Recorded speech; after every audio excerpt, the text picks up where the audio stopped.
Welcome to LOA Today. I'm Walt Thiessen here with life coach Cindy Chavez, trying to turn off the extra music in the background. Today is Wednesday, September the 16th, 2020. It's 4 p.m. New York time, and wherever you are in the world, thanks for joining us for another episode of LOA Today, your daily dose of happy. And Cindy, before the show, I was sharing with you and the other co-hosts, we have some exciting stuff that's kind of brewing up here. Right? That started here on the show, I think about 3 or 4 weeks ago, during the Friday podcast with Rita and Linda, where Rita, in the midst of answering questions from listeners, stopped and said, I have a message for you from Spirit. And I said, oh, okay. What's all this? I can hardly wait, right? And she said, well, they're saying that you should really be owning your own radio station. And I'm thinking, well, sure, I think that would be great to have that kind of reach and so forth. I'm not sure I really want to run a radio station, but nevertheless, that would be cool. And it just kind of turned into a thing on its own. So, I mean, I talked about that with you. I actually talked with Dan on the show. It came up again with Rita and Linda. I talked about it with Louie. I mean, it was just kind of moving along. And the idea kept expanding. It kind of morphed into, well, wouldn't it be great to do a TV show?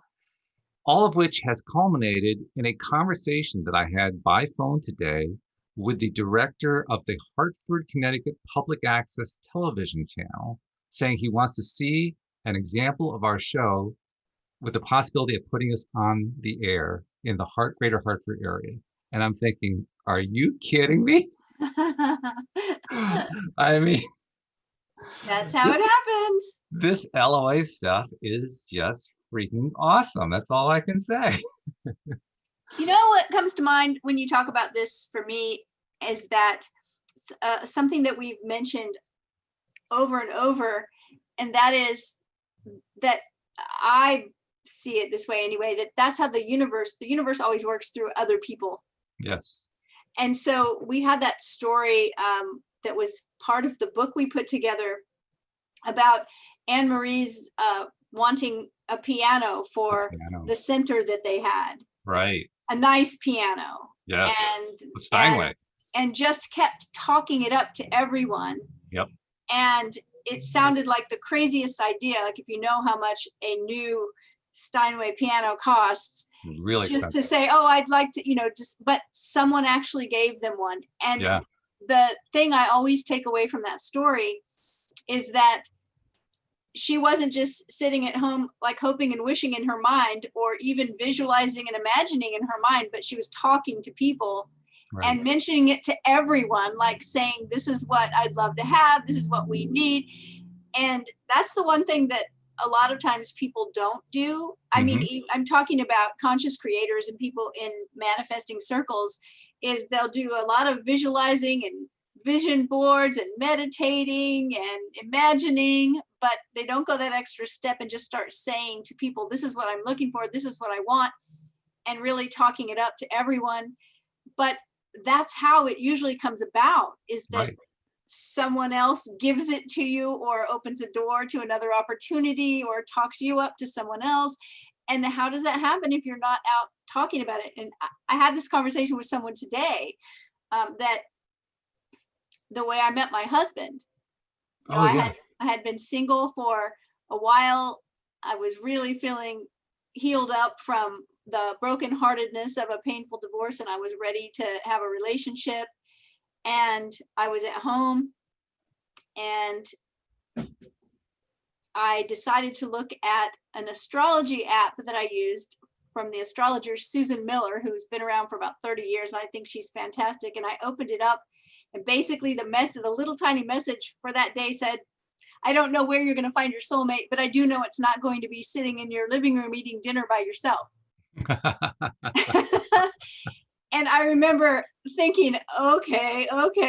And so I went to dinner at my son's restaurant, and my son said, hey, my brother is bartending over at this new really cool place. You should go have a drink and say hello to him. And so I decided to do that.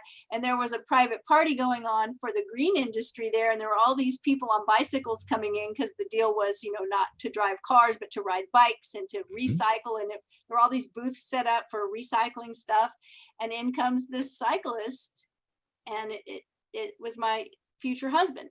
Wow. And that never would have happened if I would have just sat at home visualizing, right? Right. It's like, and I did plenty of that, but it's like sometimes you have to reach out. And so you and this idea that Rita, gave you from the ethers about you should own a radio station, you started visualizing, but I think Hmm. you told me, well, every time I went to like visualize it, I saw us doing TV. Yeah. And instead of keeping that to yourself, you told me and our whole audience, and you Yep. told the other co-hosts, and you started talking about it. That's how things happen.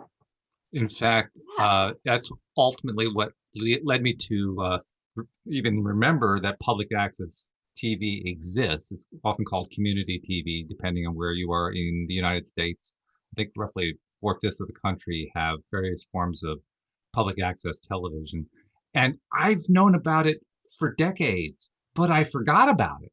I Right. mean, I literally hadn't thought about it in years, and so it just wasn't even in the picture. But then in one of the conversations I had with one of you, I don't even remember which one it was, it kind of came out like, "Oh, yeah, there's public access. I hadn't thought about that." So I did some research. I found the local public access, and then I kept getting blocked. I would send a message go through, didn't hear anything for a week. I tried the phone number, it was a fax number. I tried the fax number, it was a fax number. I tried sending a fax, that didn't work. I mean, it was just, I was being blocked. And then I did some of the things we've talked about to get the vibration up. And that's what led to a phone call. They called me. I'm thinking, there's another example. You have to shift your vibration into alignment with the thing that you really want in order to Yeah. have it happen. And also keep going. Don't give up, right? And don't give Like, up. you Yeah. were persistent. Yeah. And it's not, I didn't do a whole lot. It's not like I went out and did a whole bunch of work. I did what they call inspired action. Oh yeah, I think I should just do something, just try it. And did 3 minutes of trying to fill out a form and it didn't go anywhere. And then later on, a minute to send an email. I wasn't doing a lot of work. I was just trying a few things and seeing what happened. Yeah. And that's what works. That's what Yeah. works the best. By the way, I also want to mention, I know we have a few listeners who are actually living in the city of Hartford. I need a sponsor because it has to be sponsored by somebody who lives in the city in order to be on the Hartford Public Access Channel. So if you're a listener who lives in the Hartford, Connecticut, and within the boundaries of the city of Hartford, please get in touch with me through the LOA Today app or just my email address, walt@loatoday.net, because I need to get a sponsor so that we can do this. Also, there are other towns in the area, Farmington, Simsbury, I believe Canton, Avon, New Britain. I mean, there are a number in the area that also have their own public access. So anyone, I mean, I live in Simsbury, so I can do that one. But anyone else who lives in the area who's a listener and who'd be willing to be a sponsor, get in touch because we're going to need to have sponsors in order to get into these. But this is cool. This is See, so cool. yeah, I love it. I love it. I just love it when I hear people ask for what they need. Yeah. Yeah, and it comes. It's so great. Yeah. Which is actually appropriate because we're finishing up part 6 of this book that you found by Neville Goddard that we Yeah. hadn't previously discovered called At Your Command. And I say it's appropriate because Neville is pretty much the champion of how to visualize and manifest stuff. I mean, he has this very distinct formula that we explored quite a bit as we explored his many books. We have. So it's kind of appropriate. We're finishing up the Neville cycle just as this is all beginning to happen. And how things often dovetail, especially with our Neville show, and probably all the shows actually. Last week when we finished and where we're starting this part this week, Neville's been talking about the prodigal son. Mm-hmm. And if you know the story of the prodigal son, I don't know if he's going to talk about it. So I thought, well, we would just, I don't know if you could hear that, but somebody's celebrating like the fact race right outside my office. They're celebrating the TV show. That's what it is. So the prodigal son, in a nutshell, a man has 2 sons. One of them asks if he could have his inheritance early. He goes out and squanders it. That's the word prodigal. He's wasteful. He squanders it and finds himself then destitute without money and says, "Oh no, I'm gonna have to go home and beg, for my father to take care of me because I don't have any of my inheritance left." And he goes home and he says to his father, "Look, I'll do whatever you need me to do. I see, you have servants here that they are well fed and taken care of, and I'll be a servant. I'll do whatever I need to do." And the father throws him a big party because he's so happy that he's come home. Mm-hmm. And the other brother says, well, I've been here with you the whole time. You never threw a party for me. Mm. And the other brother refuses to come to the party. And the father says, but you've been here the whole time. You've always had access to everything I have. Mm-hmm. And I'm giving a party for your brother because he's come back. I'm happy that he's home, right? And I thought about this story after we finished last week, the prodigal son. Last week at the very end of the chapter, when we talked about the prodigal son, Neville says, follow the example of the prodigal son. Realize that you yourself brought about this condition of waste and lack, and make the decision within yourself to rise to a higher level where the fatted calf, the ring, and the robe await your claim. Because, of course, the prodigal son's father brought out the fatted calf, gave him Mm-hmm. a ring, put on a robe, and said, let's celebrate, let's party, you're back. Mm-hmm. And I thought about this idea that we were just talking about asking for what we need. Sometimes we're embarrassed to ask for what we need. Mm. Yes. Right? Like even the example I often give to clients is like, what's the best thing to do if you need a job? Tell everyone you know. But sometimes people are embarrassed to say, I'm looking for work. Why? Because maybe they got fired, or they quit their job and it turned out to be a bad move or whatever. And they're embarrassed that they don't have a job. It's like this. It's like Neville is saying, look, don't be embarrassed. Just own it.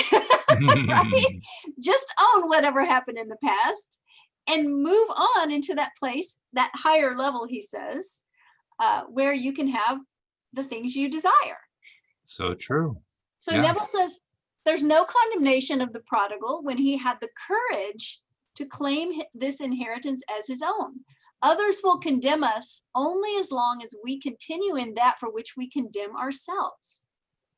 Right? Isn't that the truth? That it is often the condemnation that is either actually coming at us or that we perceive is coming at us. It's just a reflection of the condemnation that we have for ourselves in our own heart.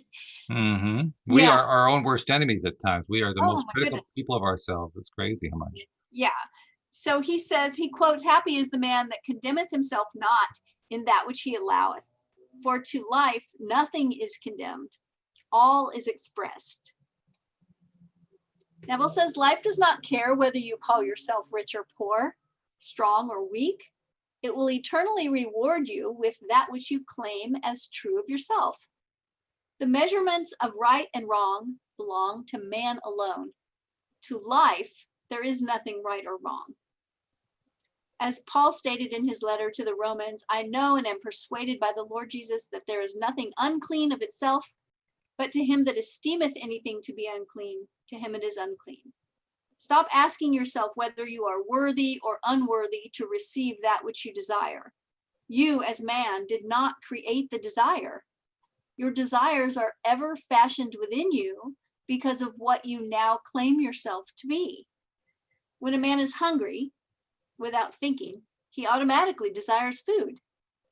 When imprisoned, he automatically desires freedom, and so forth. Your desires contain within themselves the plan of self-expression. So leave all judgments out of the picture and rise in consciousness to the level of your desire and make yourself one with it by claiming it to be so now. For my grace is sufficient for thee. My strength is made perfect in weakness. Have faith in this unseen claim until the conviction is born within you that it is so. Your confidence in this claim will pay great rewards. Just a little while, and he, the thing desired, will come. But without faith, it is impossible to realize anything. Through faith, the worlds were framed because faith is the substance of the thing hoped for, the evidence of the thing not yet seen. I really always like to talk about that verse and the idea of faith as a kind of knowing. And it's different from hope. I always say that, like, when someone feels hopeless, that's the worst thing. When a client comes to me and feels hopeless, like their hope is gone, that's the first thing I want to do, is restore their hope. And it's the best thing ever to hear someone say at the end of a phone call, oh my gosh, I have hope again. I feel like my hope is restored. I feel like things are possible for me again. That's wonderful. And at that point, that is when you start building faith, because hope never creates anything, right? People say, you say, so ask them a question and say, well, I hope so. There's not a lot of power in that, is there? No, not really. I mean, it's the very origin of the thought, and that's important, but it's only the origin. It hasn't built up its power yet, which comes from the attention that we were talking about earlier. So if you ask somebody the same question, if you ask one person, so how is it looking, that new job opportunity, how is it looking? Do you think you'll get it? And they say, I hope so. Is so much different of energy than if they say, absolutely, I feel so good about it. I know that I'm going to get it, and that's not to say we shouldn't be honest, but when your faith is really strong, and I don't mean your faith in some outward thing, like we're talking Neville here. Yes. This is your faith in your own ability, your faith in your imagination, your faith in your power, your faith is in your creative, generative ability. When that faith is really strong, that's when you say, oh, I know it. And then after the fact, what do you say? Oh, I knew it. I knew it. Yes. I knew it was going to happen like this. And that I hope so is kind of wishy-washy. And so I think it's important that we recognize when Neville's talking about faith and he's quoting verses from the Christian Bible, right? Faith is the substance of the thing hoped for. Right. It's the substance of the thing that you hope for. It's the evidence of that thing, even though you can't see it. But so many times when people are, saying, well, this is from the Christian Bible, they're thinking about faith in some power that's outside of themselves. And that's not what Neville's talking about. Correct. Right. He's talking very specifically about the faith in one's own conscious choice, in one's own conscious selections, and in the ability of our selections to actually lead to what we want to have happen. That's a hard one that all of us have to deal with at the very beginning of learning what this stuff is. The first thing we're faced with when we hear about the law of attraction is that internal voice that says, yeah, well, that won't work for me. Because we just haven't built up any real confidence in ourselves in that way. But over time, as we do the work, as we build ourselves, I do mirror work, that's one of my favorite things to do, build up our confidence in our own conscious ability to create, then it becomes easier to zip past hope into that realm of knowing. Right. And once you have some wins under your belt, right? Yeah. I mean, I think about, when my boys were young, I used to help coach their baseball team. And, confidence can make all the difference.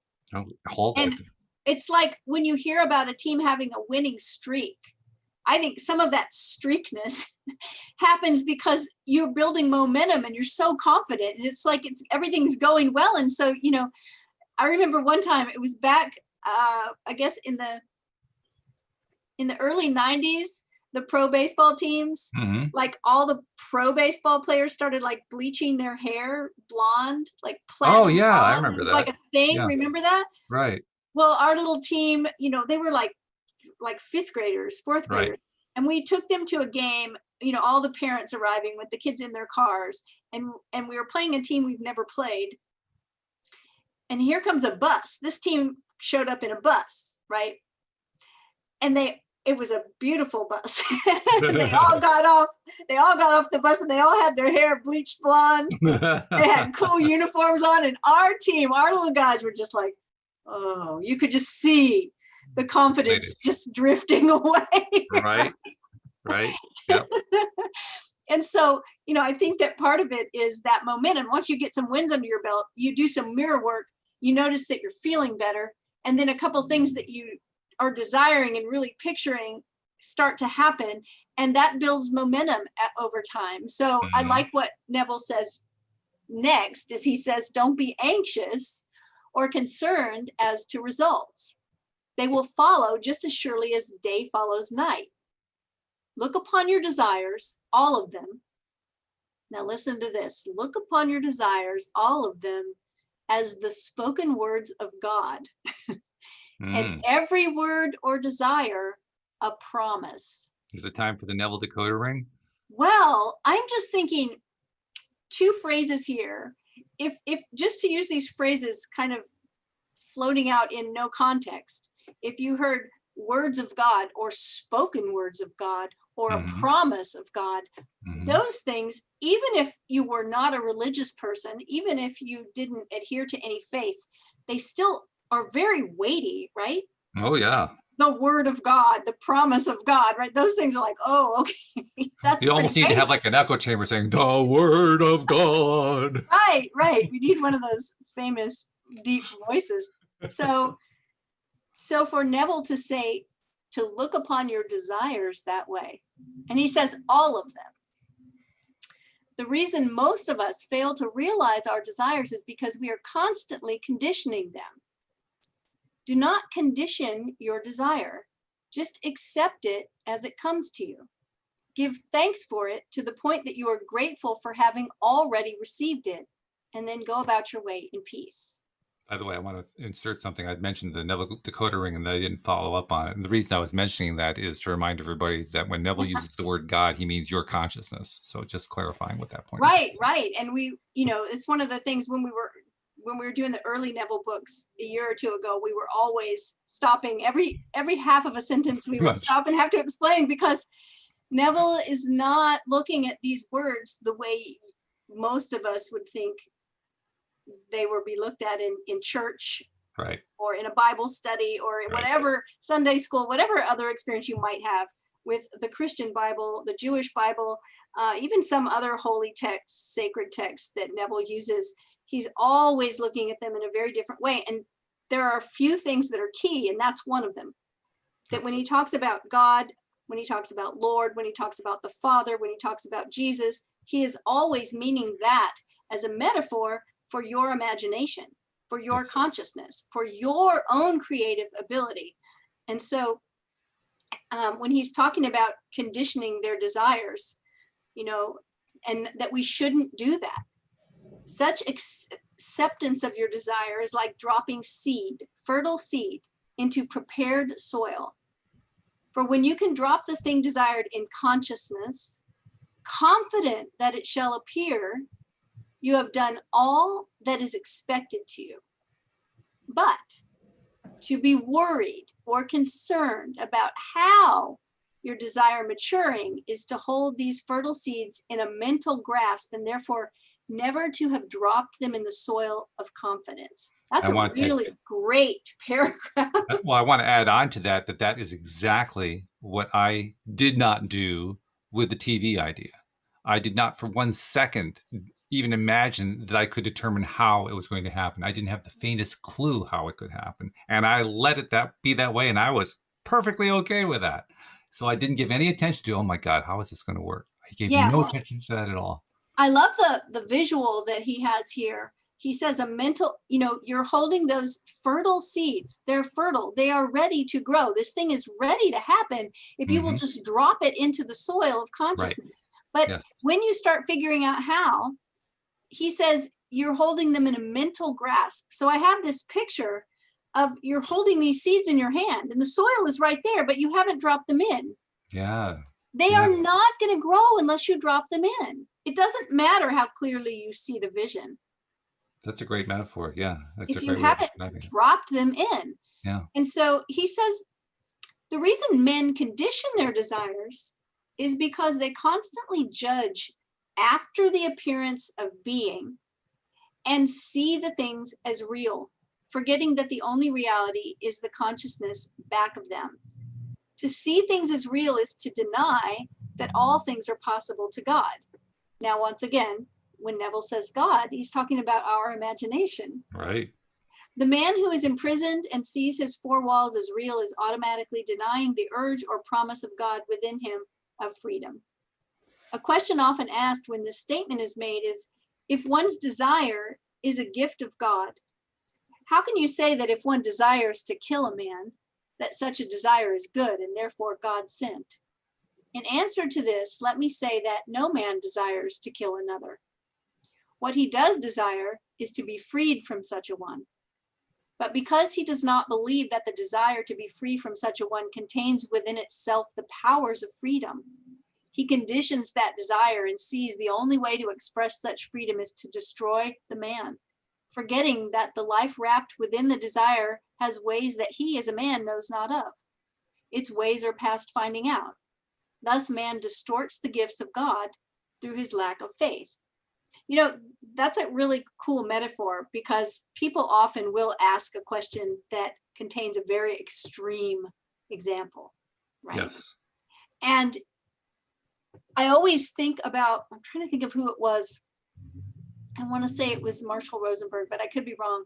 But it was somebody that was teaching about helping addicts, and was saying that when someone is addicted to something, it's only because, you know, something that's bad for them. It's because this goes along with the idea of always assuming positive intent, right? Mm-hmm. It's because that thing, they get something from it. And if they knew a healthier way to get that same thing, they would choose a healthier way. And I think about this. It's like Neville is saying, no man really desires to kill somebody. They just want to be free from that person. Mm-hmm. And I think if you look at that as a very, you know, in a less extreme example, you see this in a lot of relationships. Not that I coach people that want to kill one another, but when you're having a struggle in a relationship, it's not that you want to struggle. It's that you want something that you don't have and you don't know how to get it.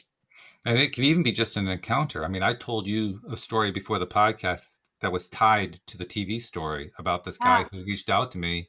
I placed an ad because I was looking for some local help because I knew I would need that to do this. And this guy responded, and he was like the expert on everything regarding this kind of TV program, right? And everything he said was all the things that can go wrong when you do the program. And I obviously didn't want to buy into that because I understood that, you know, start buying into that stuff, you're going to turn your thing on its ear and you're going to start doubting and wondering how things are going to work and all that kind of stuff. So I, you know, just quickly and politely let him go and just said, thank you very much. He didn't like that too much, but, you know, it's okay. The way I was looking at it, and this is my point, I was remembering that whenever I encounter something, in this case, a manifestation that didn't match my desire, just by encountering that, I could have gone spiraling out of control, but I didn't. Instead, I thought to myself, you know, for all the negative things that guy's saying, he's doing the best he knows how to do. Yes, yes. I just appreciated what I could appreciate in the guy. You know, did I want to bring him on the team? No, and I didn't have to bring him onto the team, but I could still appreciate what he was trying to do. He was trying in his own twisted way to be helpful. Well, he was just, he was just representing what he was seeing. Yeah. And also, there's potential that he was reflecting something in you. Oh, right? I have no doubt about it. I could even tell that story too. So, I mean, that's the thing, is that everything is just always a reflection. And it's a real masterful way to deal with things like that, is to say, oh, you know, ooh, wait, there's this, I'm looking in this mirror. Mm-hmm. It's showing me that I have the potential to be focusing on some doubts and focusing on the hows and focusing on what could go wrong. Yep. And so I want to take that information, because some of it's good information. Oh, that's interesting. I never thought about that. I need to take that into consideration, but I don't want to dwell there, and I don't want to be in that energy of, right? I used to joke, because astrology wise, I'm a Taurus, which is an earth sign. Mm-hmm. And I used to live with like a bunch of other people who were all fire signs. Mm-hmm. So what happens when you shovel a bunch of dirt on top of a fire? Puts out the fire. Right.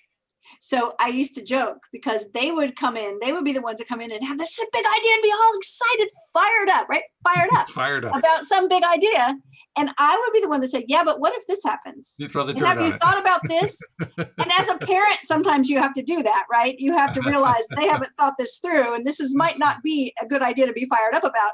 But I used to joke that I was always the one that's throwing the dirt on the fire, right? It's like, don't go home and tell mom your idea, because it's going to, shut you down. You'll just throw more dirt on it, gee. Okay, so let's see. Neville says, problems are the mountains spoken of that can be removed if one has but the faith of a grain of a mustard seed. Men approached their problem, as did the old lady, who on attending service and hearing the priest say, if you had but a grain of mustard seed, faith as of a grain of mustard seed, you would say unto yonder mountain, be thou removed, and it shall be removed, and nothing is impossible to you. That night, as she said her prayers, she quoted this part of the scriptures and retired to bed in what she thought was faith. On arising in the morning, she rushed to the window and exclaimed, I knew that old mountain would still be there. For this is how man approaches his problem. He knows that they're still going to confront him. And because life is no respecter of persons and destroys nothing, it continues to keep alive that which he is conscious of being. That's such a great example, right? Because we've all been there. Oh, yeah. It's almost a metaphor without a metaphor, because it's the mountain. You know, the metaphor is about the mountain, and she's trying to remove a mountain. But, you know, it's kind of perfect to be in line with the story that we just told. Yes. Right? About someone saying, hey, look, these are the things that could go wrong. Mm-hmm. And what do? We say, okay, that's good to know. Thank you for telling me. I'll take that into consideration. Mm-hmm. And then we go back to visioning the way we want things to be. Exactly. And instead of rushing back to the window and saying, yep, that things are still there. Yeah, I took note of everything that the guy said. Yeah. I didn't spend any time on it, but I said, yep, thought of that one. Yep, thought of that one. Yep, that's good. Yep, thought of that. Yep. You know, and then I was done. Yeah. And that's what I'm pointing out here. Neville says things will disappear only as a man changes in consciousness. Exactly. And that's that switch that we make. Mm-hmm. Deny it if you will, it still remains a fact that consciousness is the only reality, and things but mirror that which you are in consciousness. You know, talking about people maybe giving us information and just being willing to see it as a reflection of something there in us, mm-hmm. Then we can fix it. You know, it's like when I look into the mirror and I see, oh, my lipstick is smeared. You know, I don't smash the mirror. Right. I don't get angry at the mirror. It's all the mirror's fault. I don't say, that's stupid mirror, give me another mirror. Right. I just fix the lipstick. And I don't take it personally, right? It's just, oh yeah, I see it now. And that's the way to deal with these kind of things. Right. All right. So Neville says, so the heavenly state you are seeking will be found only in consciousness, for the kingdom of heaven is within you. As the will of heaven is ever done on earth, you are today living in the heaven that you have established within you. Ooh, that's like everything is a big reflection of what's going on in us. We're talking serious mirror work here. Serious mirror, right? Like the kind of mirrors that are all the way around you. Yep. Hopefully not a funhouse mirror. For here on this very earth, your heaven reveals itself. The kingdom of heaven really is at hand. Now is the accepted time. So create a new heaven, enter into a new state of consciousness, and a new earth will appear. The former things shall pass away. They shall not be remembered, nor come into mind anymore. For behold, I, and he says in parentheses, your consciousness, come quickly, and my reward is with me. I am nameless, but will take upon myself every name, he says, nature, that you call me. Remember, it is you, yourself, that I speak of as me. So every conception that you have of yourself, that is every deep conviction that you have of yourself, is that which you shall appear as being. For I am not fooled. God is not mocked. Now, let me instruct you in the art of fishing. It is recorded that the disciples fished all night and caught nothing. Then Jesus came upon the scene and he told them, cast their nets once more into the same waters that only a moment before were barren. And this time their nets were bursting with the catch.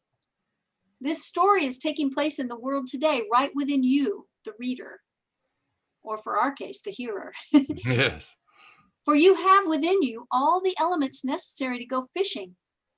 But until you find that Jesus Christ, your awareness, is Lord, you will fish as these disciples in the night of human darkness. That is, you will fish for things thinking things to be real and will fish with the human bait, which is a struggle and an effort, trying to make contact with this one and that one, trying to coerce this being or the other being, and all such effort will be in vain. But when you discover your awareness of being to be Christ Jesus, you will let him direct your fishing, and you will fish in consciousness for the things that you desire. For your desire will be the fish that you will catch, because your consciousness is the only living reality you will fish in the deep waters of consciousness. If you would catch that which is beyond your present capacity, you must launch out into deeper waters. For within your present consciousness, such fish or desires cannot swim. To launch out into deeper waters, you leave behind you all that is now your present problem or limitation by taking your attention away from it. Turn your back completely upon every problem and limitation that you now possess. Dwell upon just being by saying, I am, I am, I am, to yourself.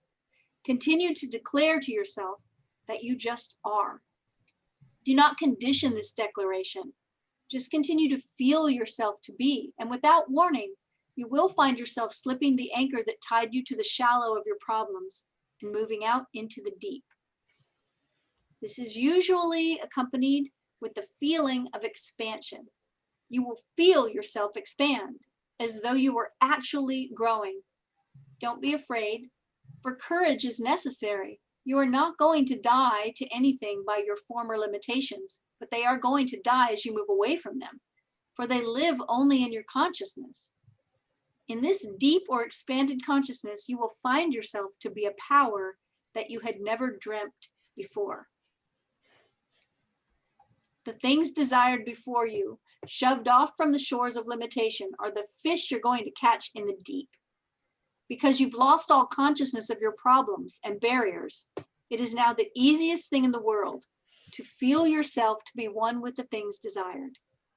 Because I am, your consciousness, is the resurrection and the life, you must attach this resurrecting power that you are to the thing desired if you would make it appear and live in your world. Now you begin to assume the nature of the thing desired by feeling, I am wealthy, I am free, I am strong. When these feels are fixed within yourself, your formless being will take upon itself the forms of the things felt.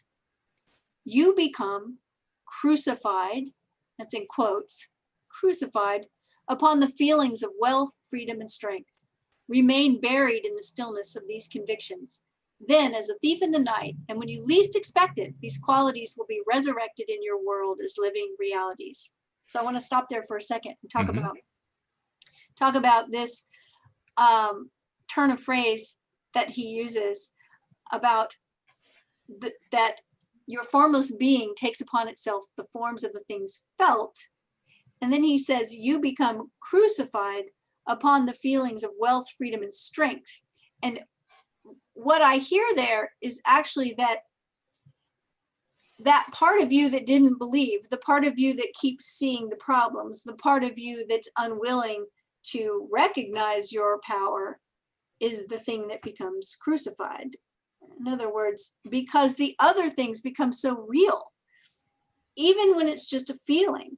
It's that if you've ever known something beyond a shadow of a doubt, where there really wasn't evidence at all yet, and you just knew it, and then it happens, it's that feeling. It's that the feeling of success was so real that there wasn't any worry about it not happening. There was just no way it could go wrong. When you describe all that, it reminds me of the story that I've told in the past, and you've also reiterated my story about how I started to do the mirror exercises. Yeah. And when I first started, my first day, I did my exercise for, I think, 10 seconds. It was not very long. I was not comfortable. I looked in the mirror. I said, oh, God, do I really have to do this? I muttered a couple words. I said, okay, I'm done. And that was it. I just couldn't handle it. I'm contrasting that in my mind with the exercise that I did today, because today, when I started my day, as I usually do, by doing my mirror exercise, I looked in the mirror and I threw my arms wide open. I threw this big smile on my face. I said, I love you. I think you're great. I was just like exuding all this positive, great feeling. And I hadn't really thought about the difference in body posture and body language and all that kind of thing. But when you were reading what you read here, I said, well, yeah, that's the thing that fell away was all of that stress that I was carrying about. Oh God, I really can't look myself in the eye and tell myself I love myself. Yeah. And that's a huge shift. It is. It's gigantic. And it's also like a huge weight. It is. It's kind of funny, Neville using the Bible a lot. Most of us are familiar with the story of Job. Mm-hmm. And, the story of Job, everything that could go wrong did go wrong in this man's life. And the line from Job where Job says, the thing I feared the most has come to pass. Yes, exactly. And actually, in most of our lives, just like Job, when we look at Job and we see how many things happen to him, that's pretty rare for that many things to go wrong in someone's life. Literally everything that could go wrong went wrong. Yeah, that's the opposite of what you talked about earlier when you talked about the team on the winning streak. This is the team on the losing streak. Yeah, right? Right. And it's like, what I always think about when I think about that, the thing I feared the most has come to pass, is that the thing we fear the most rarely comes to pass. Yeah. And what most of the time, like as a relationship coach, dealing with people who, teaching people how to have what would be considered difficult conversations. Mm-hmm. And everybody knows, I often say that my husband says the 4 scariest words in the English language are, we need to talk. And right, nobody likes to, we need to talk. Oh no. But where you hold your breath for a second. Oh, okay.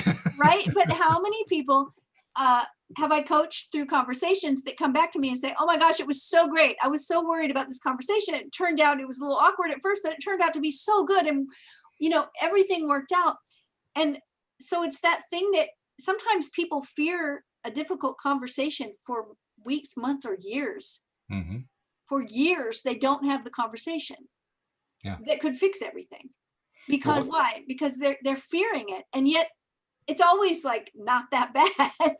Well, what's the acronym? FEAR, false evidence appearing real. I mean, that's what that acronym is all about. Yeah, right. Exactly. Okay. So Neville says that when you least expect it, these qualities will rise up in your own world as reality. He says, the world shall touch you and see that you are flesh and blood, for you shall begin to bear fruit of the nature of these qualities newly appropriated. This is the art of successful fishing for the manifestations of life. Successful realization of the thing desired is also told us in the story of Daniel in the lion's den. Here it's recorded that Daniel, while in the lion's den, turned his back upon the lions and looked towards the light coming from above, that the lions remained powerless and Daniel's faith in his God saved him. This is also your story, and you too must do as Daniel did. If you found yourself in a lion's den, you would have no other concern but lions. You would not be thinking of one thing in the world but your problem, which problem would be lions. Mm-hmm. Yet you're told that Daniel turned his back upon them and looked towards the light that was his God. If we would follow the example of Daniel, we would, while imprisoned within the den of poverty of sickness, take our attention away from our problems of debt or sickness and dwell upon the thing we seek. If we do not look back in consciousness to our problems, but continue in faith, believing ourselves to be that which we seek, we too will find our prison walls open and the thing sought, yes, whatsoever things, realized. Another story is told of the widow and the 3 drops of oil. The prophet asked the widow, what have you in your house? And she replied, 3 drops of oil.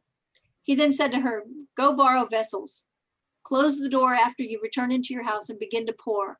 And she poured from 3 drops of oil into all the borrowed vessels, filling them to capacity with oil remaining. You, the reader, you, the hearer, are this widow.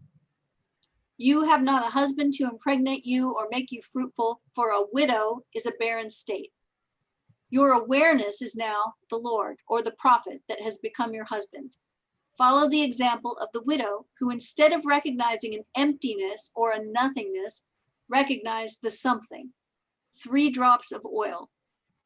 Then he commanded to her, go within and close the door. That is, shut the door of the senses that tell you of the empty measures, the debts, the problems. When you have taken your attention away completely by shutting out the evidence of the senses, begin to feel the joy, symbolized by oil, of having received the thing desired. When the agreement is established within you so that all doubts and fears have passed away, then you too will fill all the empty measures of your life and will have abundance running over. I think it's important right here to recognize what we talked about before, and that's persistence. We've all had this experience of wanting something to happen and then having doubt come in. Neville's talking about go in and close the door to all the senses, close the door in the face of those doubts and those problems that keep nagging at you, and you know what really is, right? It's like, but that's the way it really is. Mm-hmm.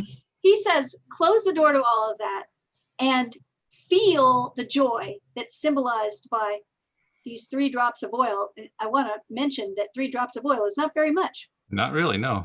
How many times have I chucked out the olive oil bottle because there was only a few drops in there? Can't even get it out of the bottle, right? It's not very much.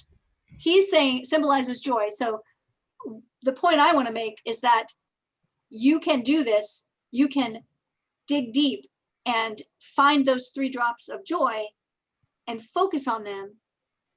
And sometimes it feels wonderful. And then 5 minutes later, that doubt creeps back in, and that debt is knocking at the door again, or the sickness or whatever it is that's got you in a tangle. And that's when you do this again. Mm-hmm. And you do it again. This is a process, folks. It's not like, I don't know anybody else, who every single time can go through this little process once and boom, it happens. Sometimes, yes. I'm reminded of something that came up in a conversation on one of the recent shows, that every time that we put out a thought, an intention, something that we're trying to draw, to attract into our lives, regardless of whether we successfully open up enough to receive it, someone receives it. It doesn't go to waste. Somebody, even yes. if you aren't the one who is able to open yourself up enough to take it in, somebody else does. And the reason I'm reminded of that is it works both ways. If somebody else spins something up and they aren't able to receive it, it's available for you to take. It works both ways. I had this conversation with someone yesterday that kind of parallels this, and that is the idea that there are ideas out there, like in the ether. Yes. And when they come to us and we don't create them or put them into, some kind of, start bringing them into reality, someone else will. And there's a wonderful book by Elizabeth Gilbert called Big Magic. And she talks about a story, she's a writer, and she talks about a novel that she was creating in her mind, ready to write it. And then some things happened in her life. She kind of put it on the back burner. And, months or years later, she still hasn't written it. And she meets another writer, and this other writer starts telling her about her project. And it's that novel. It's like, what? And she said that's when she realized that ideas are out there, and they will find someone that can be a channel for them, that can be a vessel for them to create it, right? And I thought that's really interesting. And it's kind of the same thing. It's like, yes, everything is energy. So you're talking about something that's energetic, and when we put that out there, it will happen. And not only will it happen, it will come to us in a way that here on the show we will talk about it in terms of something just came to me, as if we were given a message by inner being or spirit or something like that, which could certainly be. But the point is, it could also be an idea that another physical human spun up, and that's what just came to you. That's the way it feels when it comes in. It's just like, whoa, where did that come from? I used to have a lot of ideas when I was raising my kids, and didn't have any resources to put those ideas to make them happen. I didn't have the money, didn't have the time, didn't have the energy, because I was busy. I was homeschooling, I was raising kids, I was doing all this other stuff. Mm-hmm. But I had quite a few ideas that I thought were good ideas, and then I saw them come to pass, by someone else. And one time it was really funny because I was remodeling my house and I decided I wanted my bathroom to look a certain way. And it was that I wanted black and white tile floors, and I wanted a pedestal sink, and I wanted all of the walls to be painted a mint green color. And I had it, and I did it. Mm-hmm. And the day that I got it finished, I got a magazine in the mail that was like one of these home decor magazines. And basically the bathroom on the cover of the magazine was my bathroom. Not really my bathroom, but it was exactly everything. And I thought, and that's when I started thinking, this was, 25 years ago. It's when I started thinking, oh, wow, like that idea was out there. Mm-hmm. Someone else caught it too. That's right. Yeah. We can all benefit from them. There's no lack. That's the thing. There's no lack of ideas, and there's no lack of energy out there. It just keeps growing and growing. And that's what Neville says here, right? It says, then you too will fill all the empty measures of your life and have an abundance running over. Mm-hmm. So we wind up the whole book with these next paragraphs that are going to be very inspiring. Because Neville says, recognition is the power that conjures in the world. Every state that you have ever recognized, you have embodied. That which you are recognizing as true of yourself today is that which you are experiencing. So be as the widow and recognize joy, no matter how little the beginnings of recognition, and you will be generously rewarded. For the world is a magnified mirror. He said it. Magnifying everything that you are conscious of being. Oh my goodness, I'm so excited. Well, it's appropriate. Of course, it had to be. Though. It's so meta because we're talking about ideas out there, and this is something I've written at length about and never recognized Neville saying it. And so I am the Lord, the God, which has brought thee out of the land of Egypt, out of the house of bondage. Thou shalt have no other gods before me. What a glorious revelation. Your awareness now revealed as the Lord thy God. Come, awake from your dream of being imprisoned. Realize that the earth is yours and the fullness thereof, the world and all that dwells therein. You have become so enmeshed in the belief that you are man, that you have forgotten the glorious being that you are. Now with your memory restored, decree the unseen to appear, and it shall appear, for all things are compelled to respond to the voice of God. Your awareness of being, the world is at your command. How appropriate to end with that phrase, since that's the name of the book too. But yeah, right? Very that's cool. That's so stuff. Great. I'm so excited. I never knew that Neville had this idea of the world being a magnifying mirror. Yeah, especially after we talked about the mirror and about mirror exercises and how all the different ways that the world mirrors things. We did not read this book in advance. We read it with you. Like our hearing of it was your hearing of it. Like for the first time, we just said, let's do this. And we did it live and we're just read it. So exactly. Yeah. But I have found it to be so very true. And an interesting thing that he's talking about here, this sentence right here, recognition is the power that conjures in the world. And this past week, I've been journaling a lot, and that word has come up a lot because I've recognized certain things. And I use that word in a very powerful way, that when you recognize a certain quality, when you recognize a certain state of being, when you recognize a way that you are being, even if you're recognizing a way that you want to shift, when you can recognize that in yourself, then you'll start to realize it in your surroundings, in your opportunities, in your real life. But it has to be recognized. Like we all have this creative power. We all have personal power if we care to tap into it and to build it and to foster it. It's there. It's like those 3 drops of oil. You may not be utilizing it. You may not have grown it. You may not have, caused it to shine, but you can find it. And we all have that, but it has to be recognized, or else it's just dormant. It's just, not useful to us. Well, that recognition is really just another way of saying, noticing when those ideas come to you, that idea that came out of nowhere. I mean, and I had a number of those with the TV project. We've all experienced this kind of phenomenon where something just comes to us. We weren't thinking about it. And we weren't consciously working through, okay, how do I go about solving this problem? We were just sitting there and all of a sudden, boom, something flashed in our minds or in our hearts or whatever, and we say, "Oh, that's a good idea. Where did that come from?" Yeah, and I think you as a musician have to recognize, that's The something flash of that happens inspiration. to musicians and artists and writers, right? When they get some kind of idea. I've often been like shocked, like, where did that come from? Right, Where exactly. does it come from? When you write a poem, where did it come from? Especially when, like you said, you're kind of just in a thinking state, and all of a sudden it's like it came. We even have an expression where we say it came out of the blue, or it came out of nowhere. Right. Yep. It's like, oh my goodness, that thought just came out of nowhere. But no, it came out of you. And your consciousness is, Neville says, it's God. And that's actually a very key point, I think, because very often we'll say, well, that came out of the blue, all that kind of thing, as if to imply it wasn't me. Right. But it was you, even if you didn't consciously think the thought, it was still you because of the way the law of attraction works. The law of attraction is about like vibration, finding like vibration. When you're vibrating to this thing, that whatever it is that you're trying to attract, when you're truly vibrating to it, it just comes to you. It comes first as an idea, and then it turns into something physical. I think what's so interesting is that as an artist and a songwriter, I know that feeling of like, where did that come from? And being so excited, like writing down the verses of a song or playing them on the piano or whatever, and feeling so excited about, like, this is really good. Oh my goodness, where did it come from?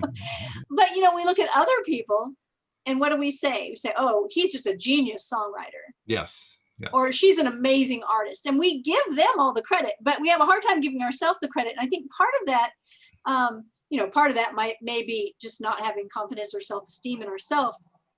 But part of it also is that when you've had that experience where it came so easy, it just seems unbelievable that it's like we're used to struggling, right? Like Neville said, that's our MO is usually effort and struggle. So when something comes easy and it's wonderful, we're like, wow. Yeah, but you're right. We got to take credit for those things. I mean, sure, it may have just come to us, but we did the one thing that Neville said we should do. We recognized it. That's it. That's it. That was the work. That was it. That was it. That's the work, the recognition and the responsibility. So when you look in the mirror, you fix the lipstick, you get the spinach out of your teeth, you do whatever the mirror is showing you, instead of being angry with the mirror or deciding I'm going to get another mirror. People do this in relationships, right?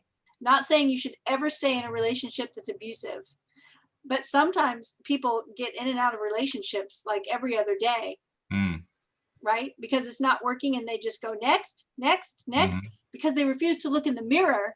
Yeah. And then take responsibility to fix what they could fix.